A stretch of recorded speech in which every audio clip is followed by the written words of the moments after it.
Ce paysage irréel d'une ville fabriquée de toutes pièces en plein ventre du désert californien, ce paysage, eh bien, c'est celui que voient d'en bas les 156 joueuses de ce Kraft Nabisco Championship, car le parcours de Rancho Mirage, il est là-bas, tout en bas.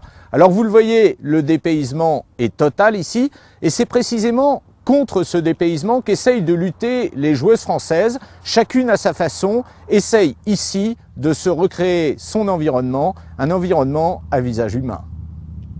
Et bien voilà, on sait maintenant ce qu'est devenu Bobby Ewing. Il joue au golf dans le désert avec une des meilleures joueuses françaises et manifestement, il apprécie.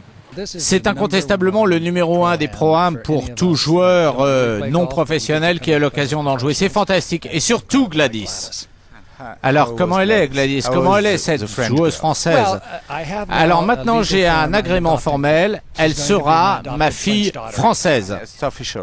Mais il faut surtout pas le dire à ma femme. Ouais, bah c'est toujours marrant. Je me souviens effectivement de regarder Dallas avec mes grands-parents après déjeuner vers 1h.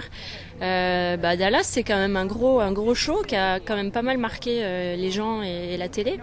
Donc ouais, ça m'a fait bizarre de le voir au départ du 1 et il est extrêmement gentil. On a passé une super journée, c'était vraiment top. Dans Dallas, c'était le gentil, vous confirmez qu'il l'est vraiment? Ouais, le rôle lui va très bien. Le peu de souvenirs que j'en ai, il est effectivement très gentil. Et la présence d'une star aux côtés de Gladys Nocera a été toute la journée saluée à sa façon par ce fan club que la Française a su se créer en 2 années de présence ici, son environnement américain construit sur un concours de circonstances. L'histoire, c'est il y a 3 ans, un Pro-Am joué ici avec Marilyn et puis elle m'a dit la prochaine fois que tu viens à Palm Springs, tu viens dormir à la maison et voilà, ils m'ont complètement adoptée. C'est toujours agréable d'avoir un groupe comme ça, je me sens chez moi, ils sont super gentils avec moi, ils me soutiennent à fond. Ils suivent tous mes résultats toute l'année et puis c'est vrai que quand j'arrive ici, ils sont très fiers et c'est touchant. L'environnement de Karine Hichet, lui, est moins exubérant, plus intimiste, car sur les tournois, Karine se fait quadailler par celui qui partage sa vie depuis plusieurs années. Frédéric Bonargent joue d'ailleurs plus sur le terrain le rôle d'un complice que celui d'un véritable cadet. J'essaie de parler d'autre chose, de ce qu'on va faire la semaine prochaine, qu'est-ce qu'on va manger ce soir, pour essayer qu'elle pense à autre chose, parce qu'elle était vraiment trop focalisée sur son driving, qu'elle n'est pas du tout aujourd'hui, et pas vraiment sur le jeu et jouer les coups les uns après les autres. Donc j'essayais de la faire sourire par différents moyens, mais c'était pas facile.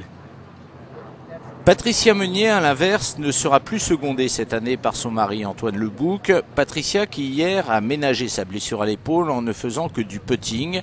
La décision de jouer ou pas ce Kraft Nabisco sera prise au dernier moment. Hier soir, la tendance était plutôt à l'optimisme. Les premiers drives seront tapés à 16h45, heure française cet après-midi. Elles sont 156 qui rêvent de succéder à Morgan Pressel, 155 outsiders et une grandissime favorite, la Mexicaine Lorena Ochoa. On se retrouve demain matin pour le compte-rendu de cette première journée. Salut à tous!